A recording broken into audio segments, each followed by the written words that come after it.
Nagbabalik po muli ang inyong lingkod at nagbabalita ng mga balitang dapat nating malaman dito sa ating bansa. Ito ang Balitang Pambansa. Atin ngang matutunghayan sa channel na ito kung ano ang nangyayari sa loob ng ating gobyerno at syempre tumutulong na rin sa ating mga mamamayan na malaman ang katotohanan dahil mayroon tayong karapatan na malaman ang tunay na nangyayari sa ating bansa. Ngunit bago natin panoorin ang balita, huwag niyo pong kakalimutan na mag-subscribe sa ating channel at pindutin ang notification bell para lagi kang maging updated sa ating mga bagong videos na ina-upload araw-araw. At sa ating mga solid viewers naman dyan ay maraming salamat naman po sa walang sawang pagsuporta. At syempre, huwag din pong kakalimutan mag-iwan ng like at i-share ang ating mga videos. At kung mayroon ka naman pang opinion, ang ating comment section ay bukas para sa inyong mga hinaing. Ito na nga mga kaibigan, ating panoorin ang buong video. Salamat po muli and God bless!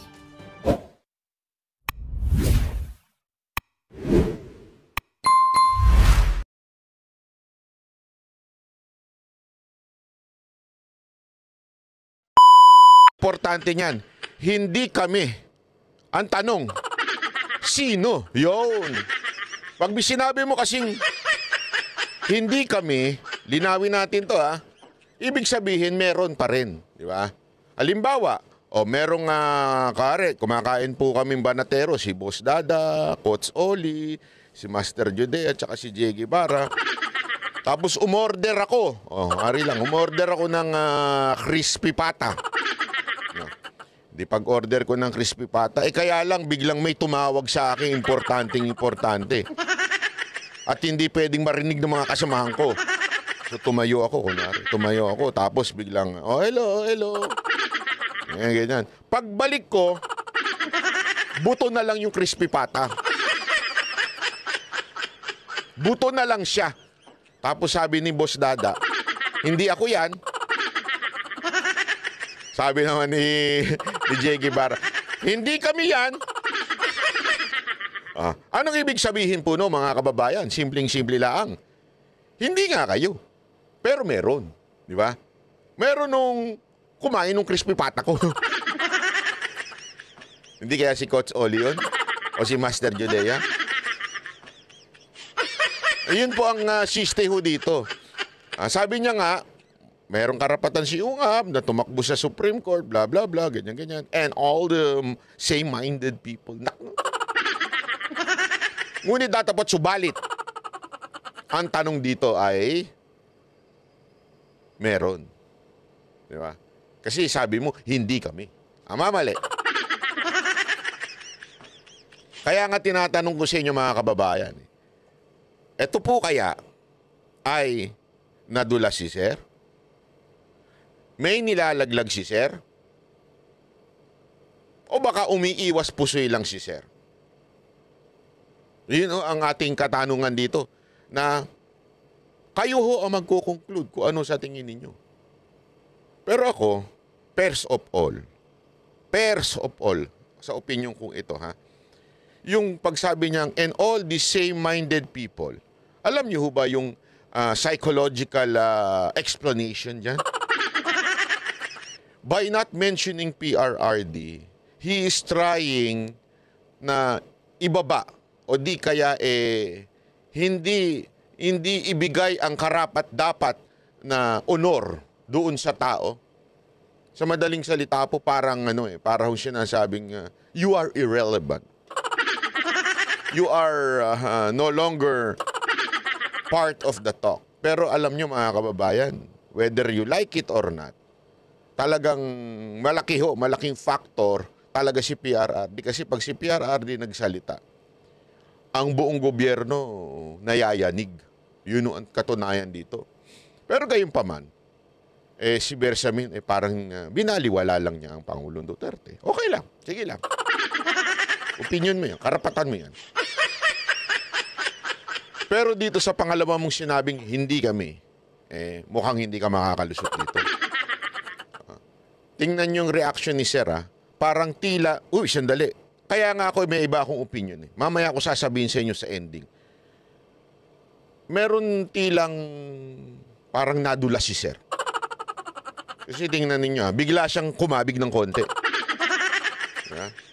Para bagang nagulat siya at nabitawan niya yon. Pakingge.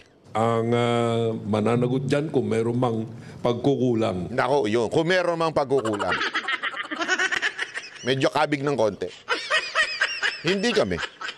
Pero kung meron man, dali. Pag sinabi mo kasing hindi kami, that is a finished statement. Ibig sabihin po, iyan po ay sapat na. Sapat na ho na ibig sabihin po niyan, meron talaga. Alam niyo sir, wala naman pong problema. Sa totoo lang, mas tanggap pa nga ng taong bayan kung sasabihin ninyong, hindi kami. Hindi kami ang nagbago niyan. Wala kami binabago diyan. At pinirmahan talaga ng Pangulo yan na hindi blanco. Kasi, Mr. Sir Lucas Bersamin, Executive Secretary, wala naman pong sinasabi ang aming dating Pangulo na si Pangulong Duterte o di kaya ang kagalang-galang, sobrang daming galang nun at matapang na si Ungab, hindi po siya natitinag na talaga nga namang ang sinabi ho nila ay BICAM report. Wala po silang sinasabi at paulit-ulit na pinapaliwanag yan na ang presidente ang pumirma ng blanco. Kaya lang, kahapon nga din may statement din hindi ko lang na-emphasize dito yun, nadaanan lang natin. Kahapon may statement din si Escudero na tila iba daw yung para bagang yung pirma niya is parang dalawa, kasi parang dalawang beses magkaiba yung version na dumating daw sa kanya. So sa madaling salita, totoo. Merong bersyon na blanco at nung dumating na ho sa para ito ay ipiprint na ho, ibang version na ho. Yun ho ang sinasabi ho ni Ungab at ni Pangulong Duterte na meron discrepancy along the way. So sino ho ang nag-fill in the blanks? Walang-wala ho at paulit-ulit na sinasabi ng Pangulong Duterte at ni Ungab na hindi naman po Malacanang. Kaya nga, sir, ako ito, suwestiyon ko lang ito kasi may nababasa ako. Alam ko naman, kasi meron din tayong mga kakilala dyan di ba? Alam ko naman na merong tila nagtuturo sa inyo. Hindi ibig sabihin nagtuturo, pinapangaralan. Hindi yun Ibig sabihin, isinesegue sa inyo sisi. Obserbahan nyo, sir. Tila may umiiwas pusoy at inuutos nila o niya sa media na ang presidente, tanungin nyo. Ituro nyo sa presidente ang sisi, ganun. O, sa Malacanang kayo magtanong.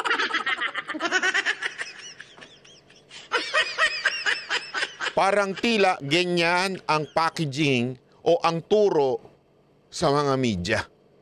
Ituro sa inyo ang laban para umiwas sa amin. Pansinin ninyo, hindi nagsasalita.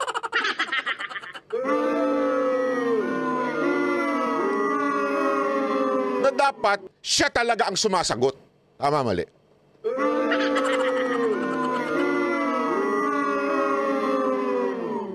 Umiwas pusoy na si Escudero. Si Grace po, hindi sumasagot. Yung dating co-chairman, hindi co-chairman, chairman ng appropriation, hindi rin sumasagot. Ang speaker, hindi rin sumasagot. May nakita akong video kahapon.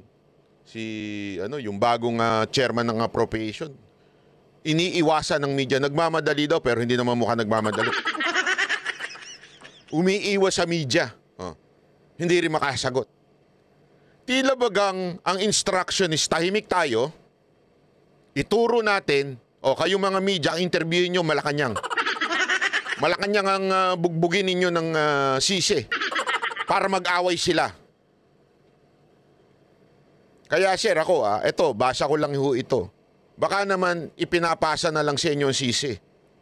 Baka naman may girian na kayong nagaganap at sa inyo na ho lahat ng kapalpakan. 'Di ba? Hindi ho kaya? Ay di, ako ito ang mukhang nakikita ko eh. Sa bagay na yan dahil BICAM report yan eh. BICAM report yan. Bakit nung una sir, GAA ang sinasabi ninyo? Hindi, eto hindi naman ho sa tayo. Pero sir, di ba ho ang una, ang nireaksyonan ninyo, wala kaming, hindi blanco ang pinirmahan ng presidente na GAA, wala siya. O bakit ngayon, ang bukang bibig nyo na, BICAM report?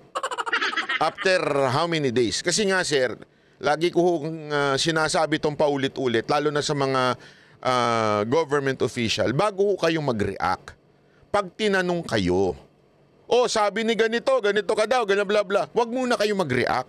Kung hindi nyo naman personal na narinig o napanood yung tao nagsasalita.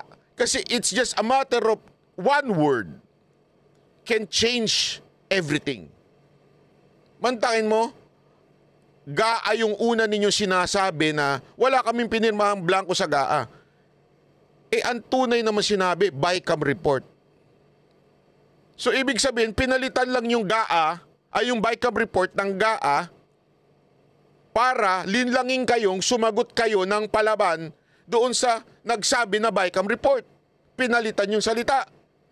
So yun nga po yung payo natin sa mga government official bago nyo ho ibuka mga bibig ninyo. Dahil ho ang mga media, tarantado po talaga yung mga yan. Para may istorya, hindi kaya may utos sa kanila, para po sila ho ay makakuha ng istorya at makakuha ng sahod doon sa nag-utos sa kanila. Itatanong nila ang mali. Kaya ingat po tayo bilang mga opisyal ng gobyerno.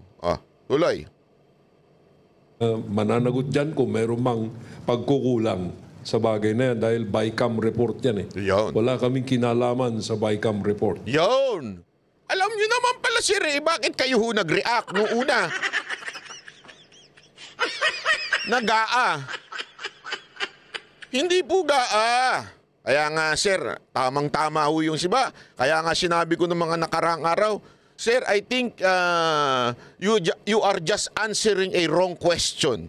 That's why na wrong ang sagot ninyo. But this time, at least tinama nyo na. Wala kaming kinalaman dyan. BICAM report yan. Malinaw na malinaw. BICAM, sumagot kayo ngayon.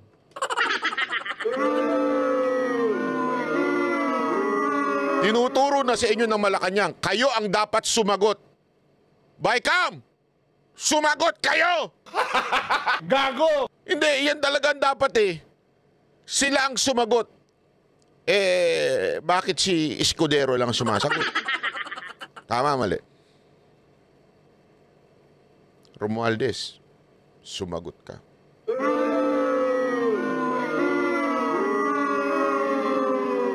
Martin, sumagot ka. Nasa iyo na ang bola, ika nga. Binato na sa iyo ng Malacanang ang bola. Hindi sa amin yan. BICAM report yan. So sila ang pasagutin nyo.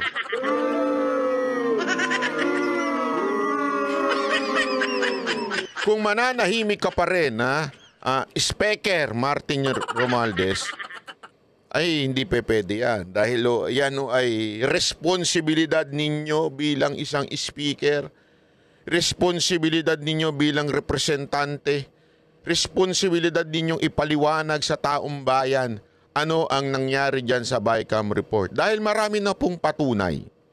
Kahit po ang media, kahit po media, ay meron pong sinasabi na talaga nga namang merong natanggap na blanco. May nagpadala sa akin Hindi ko lang na-download Merong sinasabi ang media na sila mismo natanggap po nila. Natanggap po nila ay blanco. So, ibig sabihin, sir, hindi lang po si Raul. Hindi lang po si Raul. Hindi lamang po ang si Senator Amy. Kasi, sir, di ba? Sabi ni Senator Amy, ako din, blanco din. So ibig bang sabihin, sir? sa pamamagitan ng pagsagot ni Senator Imee Blanco, ay ibig sabihin po ba ay sinungaling siya? Sinasabihan po ba siya ni Marcos na siya po ay sinungaling? Kaya alam nyo, dito nagkakabukingan mga kababayan. Nagkakabukingan po kung ano talaga ang tunay na nangyayari ho sa ating bayan. Kasi alam nyo, chotomate ha. Kasi alam nyo, ito ho'y bagay na sana nagiging honest na lang po tayo. Wala naman pong problema kung kaya lang alam kong pinoprotektahan nyo rin na si Pinsan. Pero wag na, sir. Kasi alam nyo, ito'y malaking iskandalo. Dahil hindi ho ito milyon, hindi ho ito bilyon, ito'y trilyon. Dahil dito, maaaring masira ang ating bayan ng tuloy-tuluyan. Isang taon na nawala ang budget sa mga importanteng bagay. Ngayon, kung hindi ninyo isasalba ang inyong sarili sa pamamagitan ng pagturo talaga kung sino ang nag-hocus-pocus dyan, baka harapin ninyo ang hindi magandang consequence. Di ba? Kaya it's better na magsalita na lamang po kayo. Nasabihin na lang po natin, di ba? Sabihin na lang po natin, sino ba talaga ang nag-fill ng blanks? So, yun lang Ako ano lang naman, nakikiusap lang. Kasi napanood ko yun sa UNTV yung nag-report na talagang nakatanggap daw sila ng blanco din. Nakita ko yun hindi ko lang mahanap ngayon hindi ko maipakita sa inyo. Nakatanggap din si Imee, Senator Imee. Nakatanggap din si Raul. Magkakaibang kampo po ito. Si Lacson nakatanggap din. Meron talaga. It's a fact. I-ano na natin yun. Ipako na natin yung fact na yun. Merong blanco na pinirmahan. Yun po ang lumabas sa BICAM report. Di ba ho? Tuloy natin. Ang may kinalaman lang kami yung finished product Yun. na pinapirmahan sa presidente. Hindi yung blank check. So yun talaga. Kita nyo na? Iba na tono ni Sir. Meron talagang blank check. Ginamit mo pa yung blank check Now, because of you using the blank check, bakit blank check kanyo? Kasi yan yung halimbawang ginamit ni Pangulong Duterte. So, sa tingin ko, sa aking lamang pong munting pag-uunawa at analyzation, sa tingin ko, noong una hindi nila napanood. Nag-react lang sila doon sa tanong. Tapos, nabatikos, na tila hindi sila sumasagot ng diretsyo, pinanood na nila this time. Kaya alam na nila yung blank check na halimbawa ni Pangulong Duterte doon sa sa programa na yun o sa vlog na yun, di ba? So, ngayon, I think, alam nyo na. Diba? Alam nyo na hindi kayo ang pinatutukuyan ni Pangulong Duterte. Bakit kayong react na react?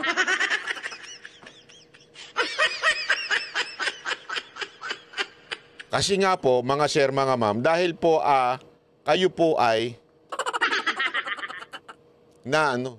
nabitag.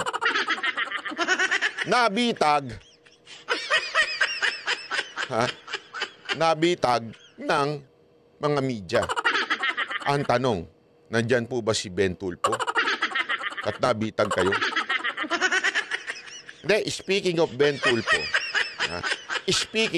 Tulfo, alam nyo, eto, daanan lang natin ang kapiraso ito. Kasi marami ho dyan na nagre-react na, ang Tulfo pare-pareho. Hindi ho ganun. Wag ho tayo ganun pag ganung klaseng pananaw natin, mababaw tayo. Hindi ho pwedeng pare-pareho tayo, di ba? Bakit kanyo? Kasi ang bawat tao, unique yan, even if magkaka-same ng apelido o isa ang tatay at isa ang nanay. May kanya-kanyang personalidad yan, may kanya-kanyang karakter yan, may kanya-kanyang prinsipyo yan. Bakit ko nasabi? Ako kasi, personally, ako talaga, before even watching Raffy Tulfo or Erwin Tulfo, ako nanunood na talaga kay Ben Tulfo nun. Consistent po siya. Consistent po ang kanyang prinsipyo at siya fina-follow through niya. Hindi ko naman sinasabi yung ibang mga kapatid niya, ganito Hindi siya yung TV lang. Di ba? Yung nasa TV lang, magpapakyu, tas tatawag-tawagin yung mga nagre-reklamo, tapos pag-aawayin. Hindi mo siya ganun. Siya po talagang pumupunta doon sa ground, kinakausap. Naalala ko yun Ilang beses kong pinanood yun. Yung kinasahan siya ng shotgun, hindi ho siya umurong kung iba yun. Ako, pag kinasahan na ako, ang shotgun, ganun ang putok niyan. Talagang lumapit pa siya At fina-follow through niya hanggang matapos niya yung issue. Yan ang isang bagay na nakita ko kay Ben Tulfo. Hanggang dulo, tinatapos niya talaga yung issue. Hindi ko naman sinasabi yung mga kapatid niya, una lang. Ang nagiging problema kasi, pasensya na ho dun sa mga kapatid niya. Kasi yung minsan, kulang sa research. Kaya tuloy nasusunog minsan. Bakit kanyo? Siguro pinababayaan doon sa mga tao yung research. Si Senator tuloy. Si Ben Tulfo, hindi po. Talagang follow through. Siya mismo personal. Ibig sabihin, hands-on ho siya. At sa kanya, ang concern niya, yung talaga, nasa ground. Hindi yung influential, vlogger na nag-away, hindi ho ganon. Siya, mga simpleng tao, mamamaya. Kaya gustong-gusto ko itong mama na ito. Walang biro. Kitang-kita ko ho. Kasi kung sasabihin natin, hindi, Tulfo rin yan Ticker, blood, ticker rin, than water. May pag-ganyan ba tayo, di ba? Ako tutol dyan. Bakit to? Si Coach Oli, kapatid ko Hindi mo pwedeng sabihin kaming pareho. Banat ba? Huwag mo ilaglag! Sandali! Papaliwanag! Hindi, kung siya merong ang pangit. Hindi, kung siya hindi single. Yan, hindi single. May mga bakit ako single? Ibig sabihin, hanggang ngayon, ilang taon na ako. Kasi nga, iba yung karakter ko, iba yung pananaw ko pagdating sa marriage, iba yung aking prinsipyo. Ayoko nang pinakikialaman ako. Bakit siya? Kasi nga gano'n, di ba? Magkaiba kasi. Wag nating hindi ko sa sinasabing masama si Coach Oli Hindi kasi meron siyang kahit itanong nyo kay Boss Dada, kahit itanong nyo sa ibang kasamahan namin, magkaiba kami ng karakter ni Coach Oli. Magkaiba kami. Okay? So, alayo ho nun kung sasabihin mo, ano din yan?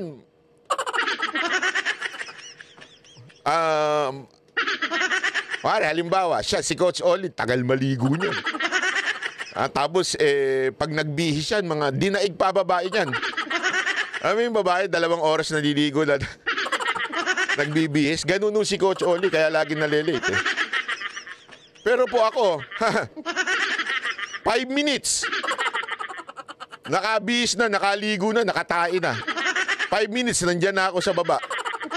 Kasi ganun kami sa Japan nun Pag magkikita kami nila Boss Dada at saka nila Coach Oli, di message na kami, di ba? In 5 minutes, nandun na ako sa baba ng hotel. Si Coach Oli, walang niya. Tapos na kaming kumain, di pa tapos.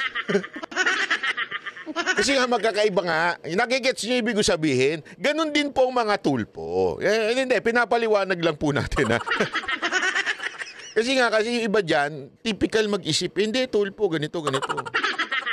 Bakit kanyo? Kailangan ko ba bang ispelingin? Di ba, kaya nga kayo nabudol, akala nyo pareho. Tuloy! Balik tayo sa issue ng budget. Kasi eto, merong sinasabi nga ho tayo dito sa budget na kailangan talagang malaman ng taong bayan. Hindi ho ito biro. Apektado ho dito ang pagkain, seguridad, peace and order, apektado ho lahat dito sa budget. Kahit, alam nyo kung bakit? Di ba sinasabi ko sa inyo, pag ang mga government employee, mababa ang budget nila, mababa ang ano nila, minsan nagiging tamad. Aminin na natin. Even if hindi ko sinasabing it's justifiable na pag mababa ang budget, mababa okay lang maging tamad. Pero ganun kasi nangyayari. Kasi alam naman po natin ng positive reinforcement. Aso nga, alam yun eh. Alam mo yung positive reinforcement? Oh. Tayo tuloy. Stand! Yung aso naman, gaganon yung aso, di ba? Ikaw naman, bibigyan mo ng pagkain. Ang tawag doon, positive reinforcement.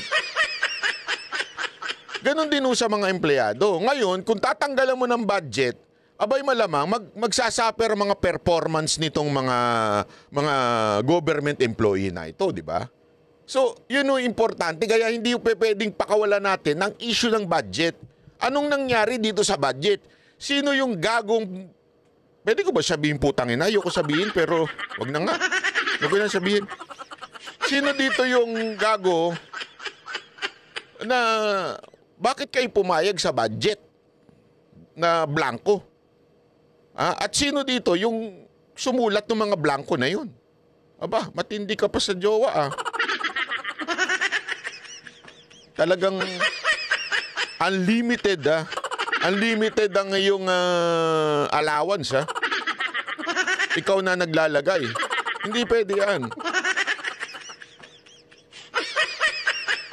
Dinaig mo pang mga kabit. Yung kabit, may monthly lang kayong binibigay. Meron akong kilala kasi. May monthly bigay sa kanila. Sabi nila, alam mo ba ayoko na sabihin. Ayoko na, mabubukay. Si Senator, ang monthly niya sa akin, ganito. Kaya lang, kulong ako. Kulong daw sa kondo. Hindi, alam nyo, ano to? Kayo wala kayong fixed amount. Fill in the blanks na lang kayo. Hindi pwede yun. Di ba? Kaya dapat managot kayo sa taong bayan. Kung sino man ang animal na naglagay ng figures niya. Kasi aminin na natin, it's a fact na. Established na yung facts na BICAM report lumabas at pinirmahan na blanco. Established na ang pinirmahan ni Marcos ay hindi blanco. So, simpleng logic. Blanco lumabas dito, hindi blanco ang pinirmahan ng presidente. Ano ito? May nagmagic. Sino ang nagsulat doon? Sino ang nagbago? Bago i-print, di ba? Sino yung animal na yon? Feeling ko buhaya yon.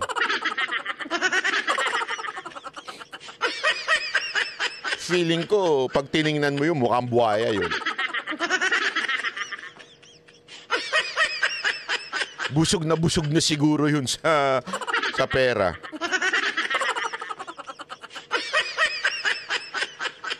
Di ba? Feeling ko nga, sobrang yaman na nun. Panay nakain nun sa Okada. Hindi kasi masarap ang mga pagkain niya sa Okada. Pero mahal ang mga pagkain niya.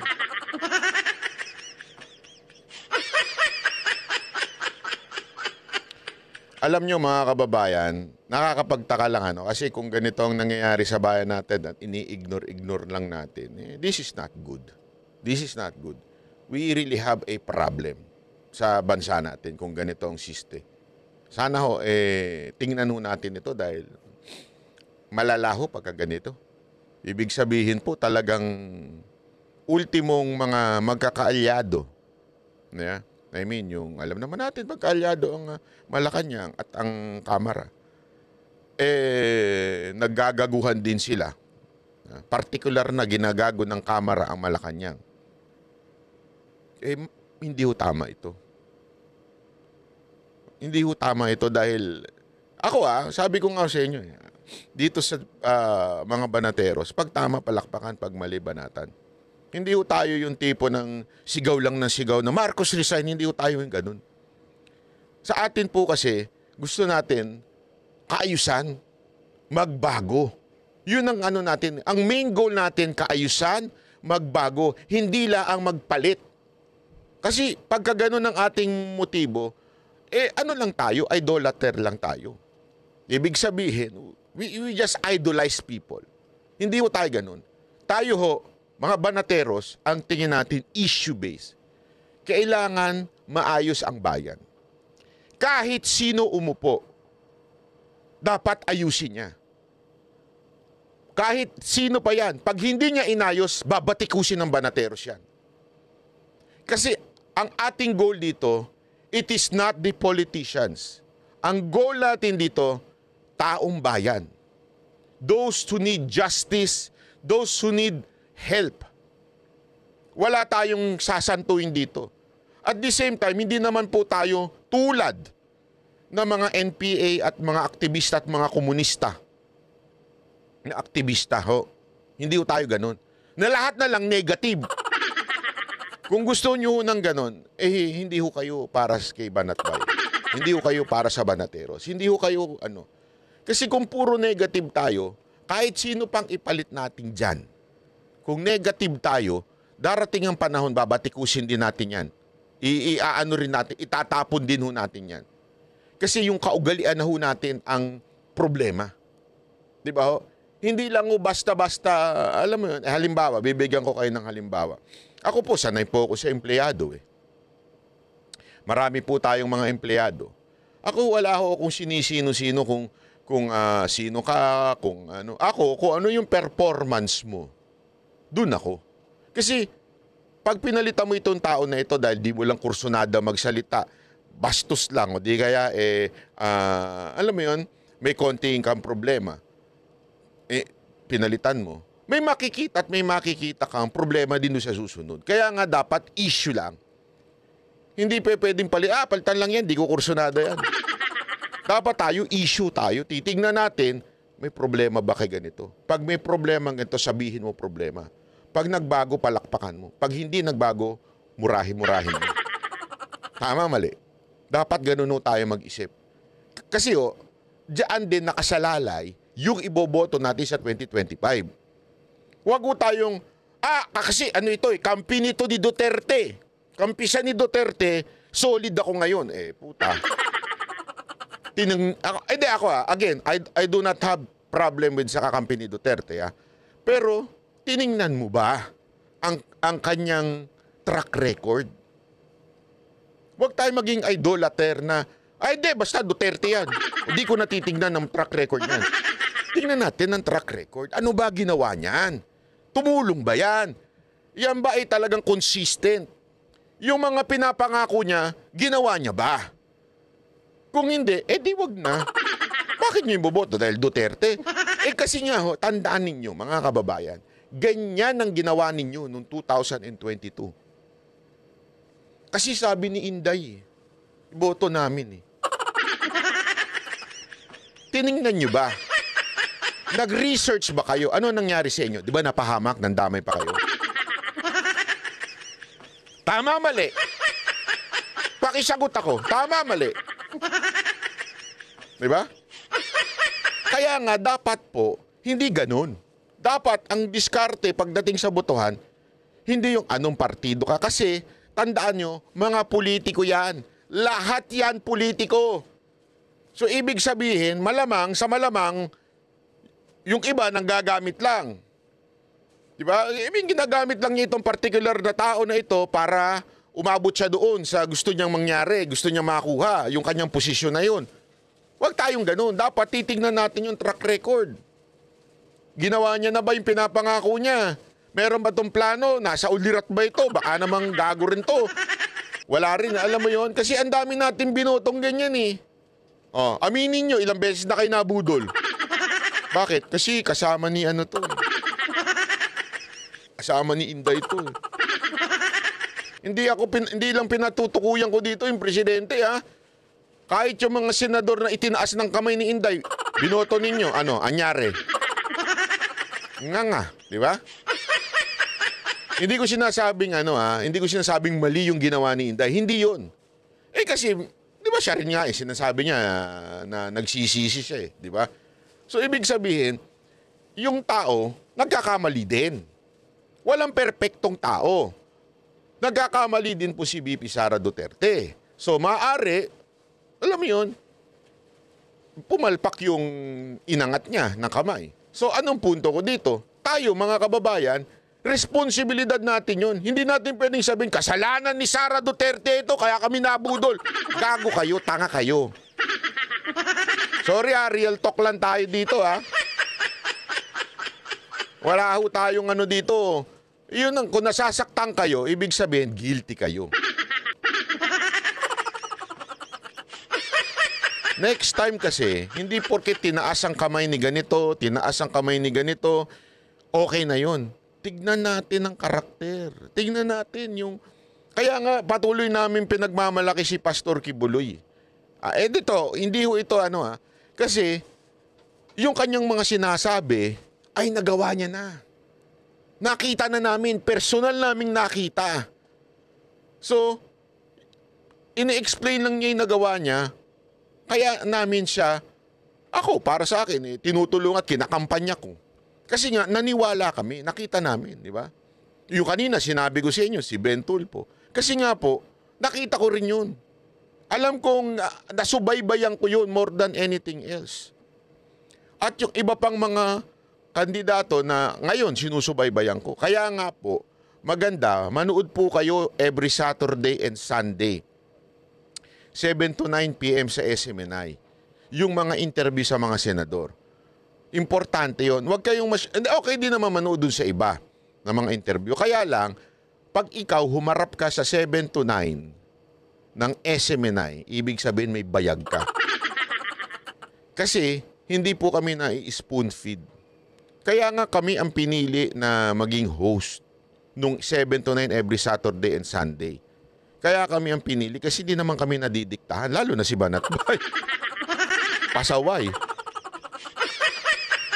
Kasi ako yung personality ko yun na gagawin ko yung tama, itatanong ko yung tama. Ngayon, kung magagalit kayo, sorry po. Ganun lang kasimple. Pasensyahan na lang po tayo. Di ba? Ganun po tayo eh. Hindi po tayo sa nagyayabang. Kaya lang kasi, sabi ko nga dun sa management, they are applying for senators. So dapat, matindi ang kanilang pag-iisip at pag-unawa sa mga bagay-bagay. Kung bobo sila, kung tanga ang logic nila, hindi sila makasagot ng diretsyo, tangina, ba't ka pa magsenador? Tangina, magkulkul ka na lang ng kubeta kung ano ba. Sorry, hindi naman sa mga nagkukulkul lang. Pero napakagago mo naman. Di ba po? Sana ho maunawaan natin ito. Kaya mga kababayan, panoorin nyo yung tingnan nyo. Kasi marami dyan takot eh. Nung nalalaman ng Banateros ang host, umatras ang mga bayag eh. Oh, meron na. Pinag-uusapan nga namin kung sino-sino yung mga umaatras ang bayag eh. Pag Banateros ang... Sino bang host niyan? Si Banat Bay.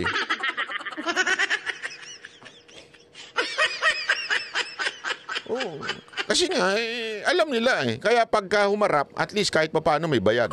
Pero hindi ko sinasabing boto nyo na ha. Nasa sa inyo. Kaya nga, hindi ko kayo didiktahan kung sino iboboto ninyo. Kami magbibigay ng mga guidelines o di kaya kami ay magbibigay sa inyo ng balita tungkol sa particular na tao na ito at kayo ang magdidesisyon sino ba ang iboboto ninyo. Yun lang ho. Kasi importante ho natin. Bakit ho kanyo? Bakit ko nabanggit to? Kasi yung tinatawag, nilalang natin, ano yun? Congressman lang naman yan. Bakit bang pinagtutuunan natin ng pansin, senador? Uy, wag kayo. Hindi porket iilan lang ang senador, makapangyarihan na yan. Hindi yun. Ngayon kitang-kita natin na ang Pilipinas dumadaos-dos, hindi dahil sa senador per se, kung hindi po dahil sa mga congressman. Na, anong turing natin? Congressman lang yan. Wala. Ano lang yan? Mga, ayaw mo na, kung sino yung nagbigay sa atin ng ayuda, yun na lang. Kaya nga ang ganda nung commercial eh. Commercial, napanood nyo yung commercial ng SMNI? Ang ganda nung commercial na yun, mga kababayan. Sana pa mapanood ninyo. Hingi nga tayong copy nun. Kasi yung commercial na yun, may nagnakaw na nakabarong. Alam mo? Tumatakbo siya, nagnakaw siya, di ba? Tapos, nung hinahabol siya, tinuturo na siya ng taong bayan, ang ginawa niya, binigyan niya yung taong bayan. O, inabutan niya ng 1,000, 1,000, 1,000, 1,000. Lahat ng umahabol sa kanya, binigyan ng tagi 1,000. Tuwan-tuwa yung mahabol. Anong nangyari? Sabi ng mga habol, oh, sige, takbo ka na. Okay na yan. Hindi alam ng mga humahabol, 1,000 lang natanggap nila. Yung ninakaw ng animal na yon, isang bag. Magkano lang yun? Wala pang 1% ng kanyang nakuha ang pinamigay niya. Ganon din po nangyayari sa mga kamara natin, mga congressman natin. Diretso na natin. Magkano binibigay sa inyong ayuda? 3,000, 5,000? Magkano ninanakaw? 1 bilyon, 2 bilyon, 5 bilyon. Imaginein mo yun. Magkano yun? Na dapat sana serbisyo para sa inyo. Dapat sana gagamitin para sa inyo. Pero nasa bulsa nila, pambili nila ng patik. Alam niyo yung patik? Putik lang alam ko eh. Yung relo-relo, mga Rolex. Sports car. Model na babae. Yung iba, model na lalaki. Yung isa, influencer. Ay, sino yun? Wala. Hindi ko sabihin sa inyo. Hindi, di ba? Kaya napaka-importante na unawain ho natin ito kasi, mga kababayan, tinatarantado kayo harap-harapan. Tapos iboboto ninyo. Again, sinasabi ko, tanggapin nyo yung binibigay nila. Pero, yung hindi ang nagbigay ang iboto nyo. Ako, suggestion ko sa inyo. Yung hindi ang nagbigay ang iboto ninyo. Sabi ko sa inyo, lahat na ibinigay sa inyo, abay, babawiin nila yan. Hindi lang triple, mga 100 times. Maka 1,000 times pa. Tandaan nyo, pag nagbigay, imposibleng hindi nila bawiin yan, mga kababayan. Wala ho silang pambibigay ng personal. Sa tingin nyo, mapagbigay lang sila. Walang ganyan sa mundo na to. Ha? Hindi ho. Kaya nga, ingat po tayo. Ang dapat na binibigay nila ay health benefits, katulad ni Bongo, di ba? Oh. Katulad ng, alam mo yun, ano pa ba? Health benefits, trabaho, yan ang kailangan nating mga Pilipino. Di ba? Hindi ho yung bigay ng bigay. Kailangan natin trabaho kasi yung bigay, magkano lang matatanggap mo? 5,000 in 3 years. Bakit? 3 years uupo yung nagbigay sa'yo ng 5,000 eh. Ano importante? 5,000 o trabaho mo for 3 years? Di ba yung trabaho mo? So dapat yun ang ibigay. Ano ibig ko sabihin?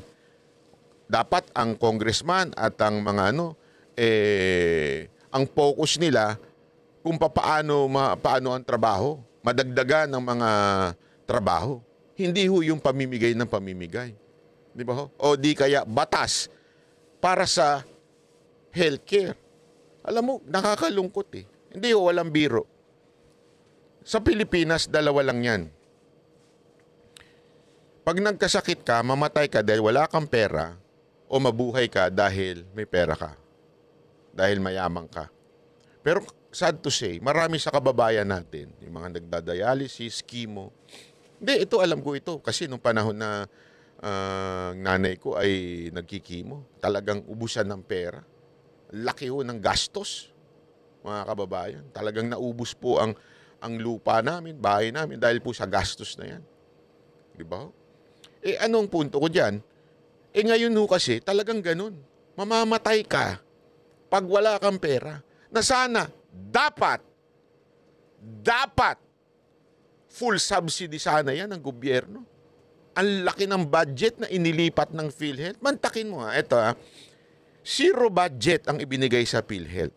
Doon sa, sa kanilang subsidy. Tapos, pupunta ka ng ospital, sasabihin walang pera. Diba? Huwag na ho tayo kayo mismo mga kababayan natin nandiyan sa mga public hospital. Pag umaharap kayo, di ba hirap na hirap?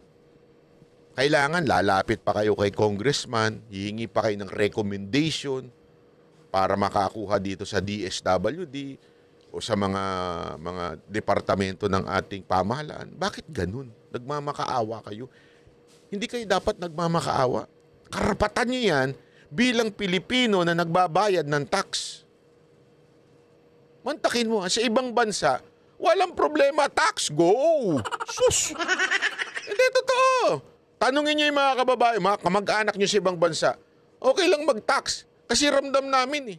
Pag kami na ospital, wala kaming problema. Insurance, wala kaming problema. Diba? Wala silang problema. Tayo, mamatay ka, ganun. O di kaya, kung ayaw mo mamatay, magmakaawa ka sa mga politiko. Diba? Kaya nga laking bagay nung yung ginawang malasakit center ni Bongo. Yun ang tama. Bakit kanyo? Hindi ito, simpleng-simple lang eh. Bakit kanyo tama yung ginawa ni Senator Bongo na ganun? Kasi hindi siya yung namimigay ng pera. O eto, pagamot ka, tapos boto mo ko. Ganun. Hindi ganun. Nagkaroon siya ng institusyon. Nagkaroon siya ng institusyon kung saan ito ang magbahala doon sa mga nangangailangan. Kaya nga one-stop shop yan sa mga 'di ba, malasakit center. Hindi mo kailangan magmakaawa kay Senator Bongo. Kaya nga alam mo, yung mga lumalapit sa akin, "Sir, pwede ubang humingin tulong kay Senator Bongo?" Pumunta po kayo sa malasakit. Hindi nyo na kailangan ng recommendation. Pumunta po kayo doon. Tutulungan po kayo. Ito ang problema. May balita tayo. May bali-balita din tayo na may mga ilang malasakit center o tinanggalan ng budget.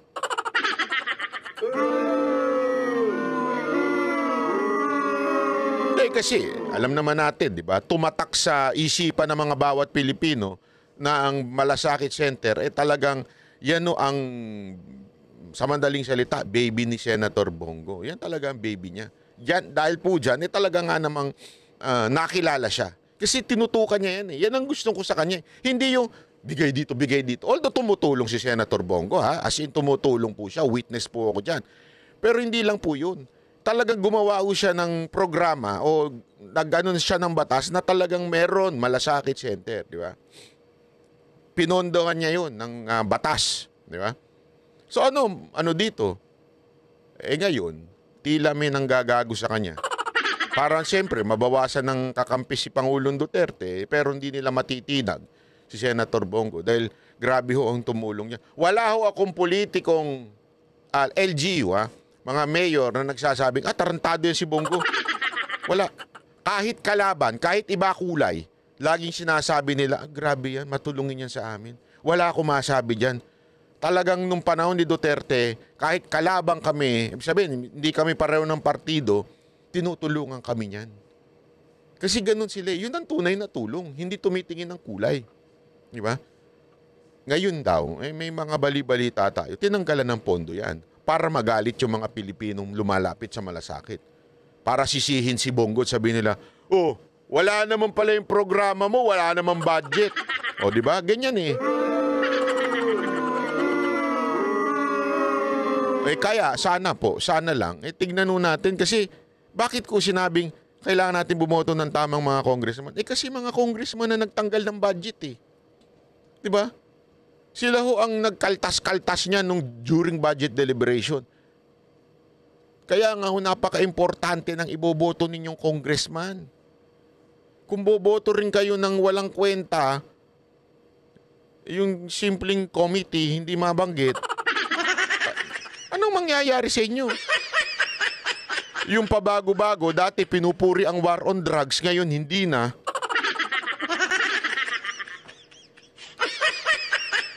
Alam mo yun, ano ibig sabihin yan? Yan ang tinatawag na mangga. Mga manggagamit. Dati, pataas-taas ng kamay kay Pangulong Duterte, ngayon, wala na. Mga mangga. Kaya naturalmente, darating ang panahon, lilipat na naman yan. Bakit to? Kasi manggagamit sila ng mga matataas o mga sikat para maabot lang nila yung pagiging congressman at magkaroon sila ng pera at project. Yan ang katotohanan sa bayan natin. Nakakalungkot. But that's the reality that is...